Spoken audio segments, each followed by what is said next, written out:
Hello and welcome back to the Wizards Arena, my fellow Planeswalkers. Today we are looking at Day 4 spoilers.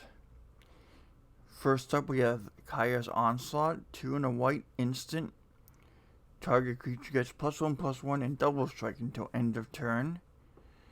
Seems a little overcosted for a battle attack thing to be useful in standard. It does have foretell, so maybe you can do a white-blue Azorius, aggro, or band one. Maybe Esper. It's pretty cool that it gives double strike. It's a good uncommon. I'm not gonna really dwell on it too much. It's not total junk, but it's really good in draft. It's solid. And that's what I'm looking for. It's not broken craziness like we've had the last couple sets. Next up we got, oh baby, surprised we didn't get this earlier, a null. 1 blue, count on artifactor or enchantment. Yes, please.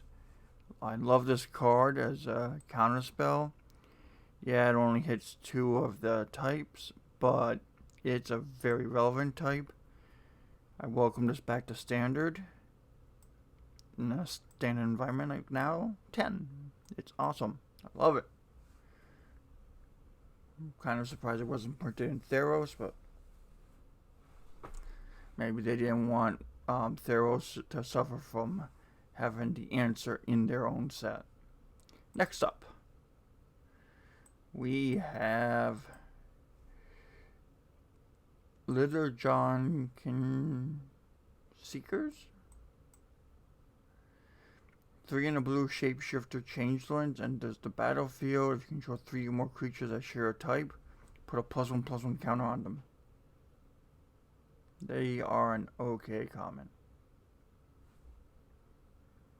Sounds like it's here to make tribal drafting a thing. Next up, we got a zombie snow cleric. Okay, that sounds dope. Dragul Necromancer, 3 in a black, rare 4/4. So 4 for 4/4, and it's got a wall of text on it. If a non-token creature the opponent controls would die, exile it with an ice counter on it. Ice, sorry.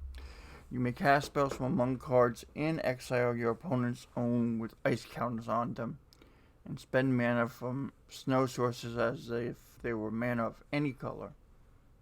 Okay, that's nice.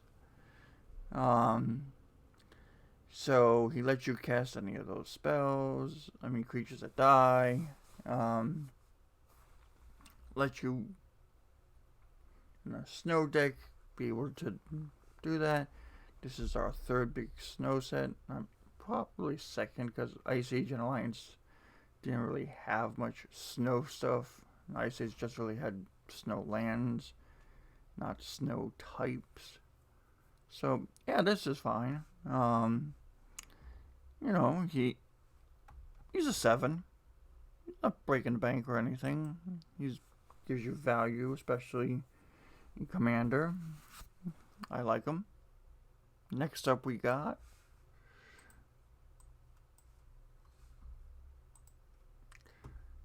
the Eradicator Valkyrie. The Eradicator. 2 blue with 2 black. Wow. 2 colors, 2 black, 4/3 fly-in, lifelink, hexproof from Planeswalkers. That's a lot of keyword soup right there. At 4 mana. And then boast, colorless and a black, sack a creature. Each opponent sacks a creature or Planeswalker. So the walkers can't get rid of her. She can swing in over the head of most of your opponent's team. Yeah. I see her being really good in Commander, because having sack outlets in Commander is good. Boast requires you to attack first, so you just can't turtle behind it. and do this silliness. Yeah, I think it's fair. I think it's really fair.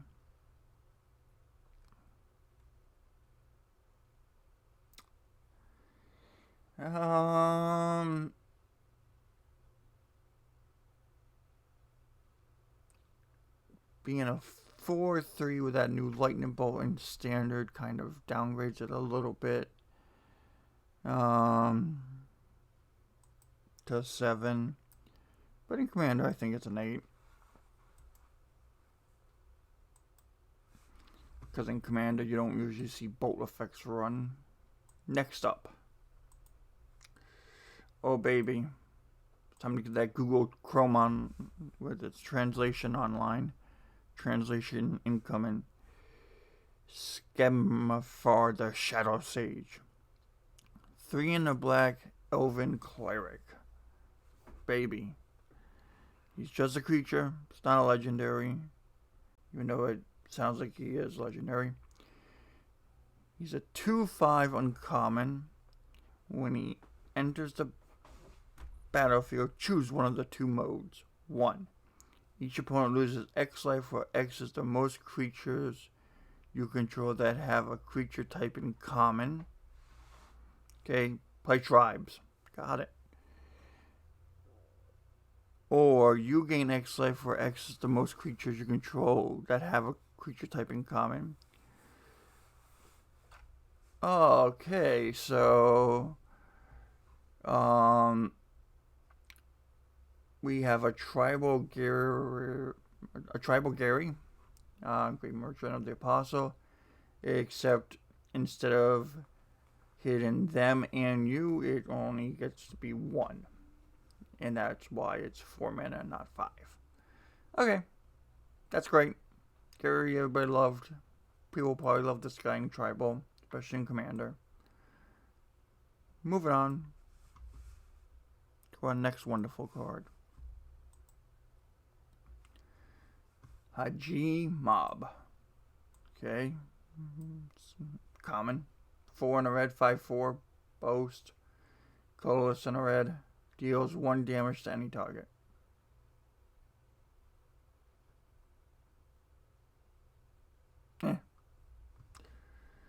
It's an okay common. Next up. Guardian Gladewalker. Colors in a green. Guardian Gladewalker gets +1/+1. Oh, I'm sorry, I read that wrong. When Guardian Gladewalker enters the battlefield, put a +1/+1 counter on target creature. You can buff a dude permanently. There's the green-white guy in core, to double the number of counters.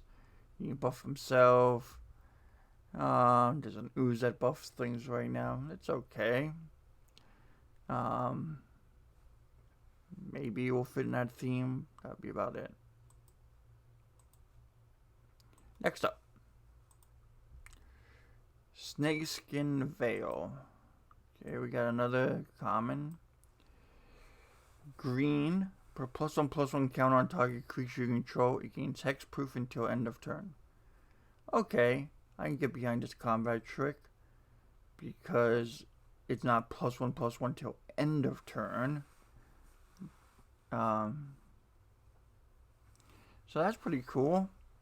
I'm going to kill my guy. He gets bigger, stays bigger, and has hexproof. Okay, sweet. Sold. Oh, so as a result, probably like a 6 or a 7 might see play. Next up. Oh boy.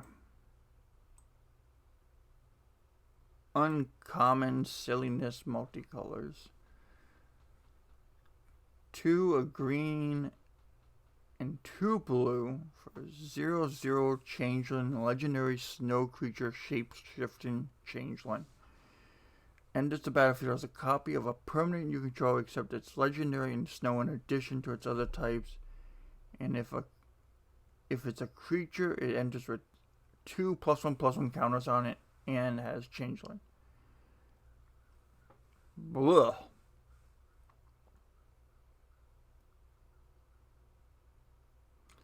Actually, the cool thing about this too, you can do is you can copy a legendary creature you got out, let the original legendary die, and have this one has 2 +1/+1 counters on it, so it's even bigger.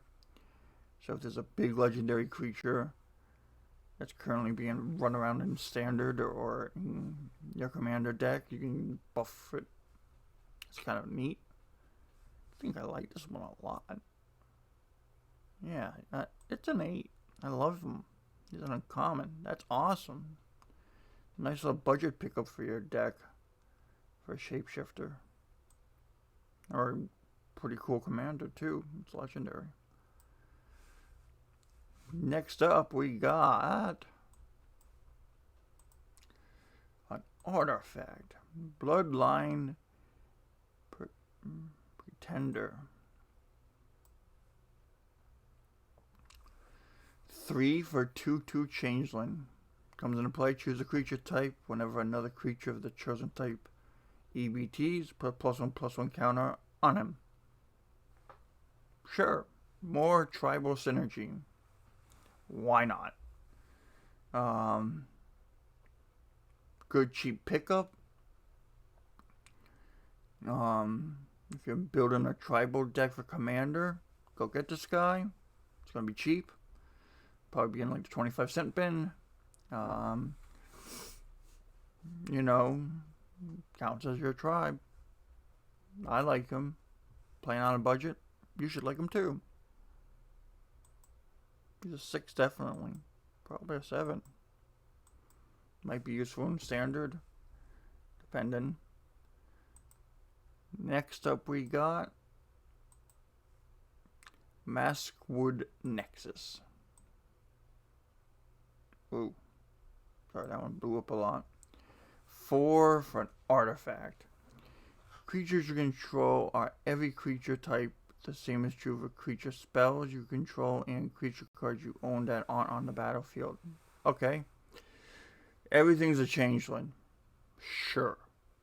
And then for 3 and tap it, create a 2/2 blue shapeshifter creature token with changeling. And then we make shapeshifters. Okay.